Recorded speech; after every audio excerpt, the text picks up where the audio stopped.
अस्सलामुअलैकुम इमरान भाई, क्या हाल है? ठीक हो? जी ठीक ठाक अल्हम्दुलिल्लाह।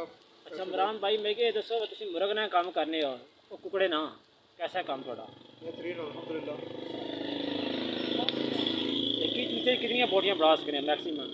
मैक्सिमम मैं एक मुर्गे ਵਿੱਚ 48 बोटियां ना। ठीक है। एक सीख कितने बेचने? 50 रुपये नहीं? 50-55 रुपए। तो कैसे बिजनेस कैसा है थोड़ा अल्हम्दुलिल्लाह। आजकल क्या कर रहे हो?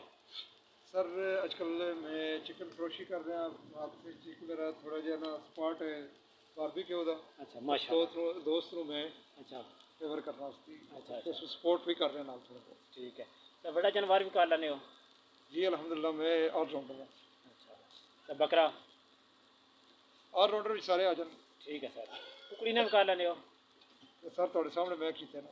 तितर? ਤਿੱਤਰ ਵੀ ਹੋ ਜਾਂਦਾ ਹੈ। बटेर?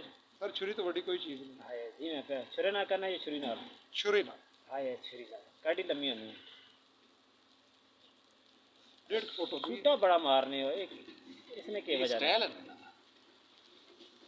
सूटा यार इस गलो ਵੇਖੀਓ मारना ਤਨ कि ਕਿ ਚਾਦਰ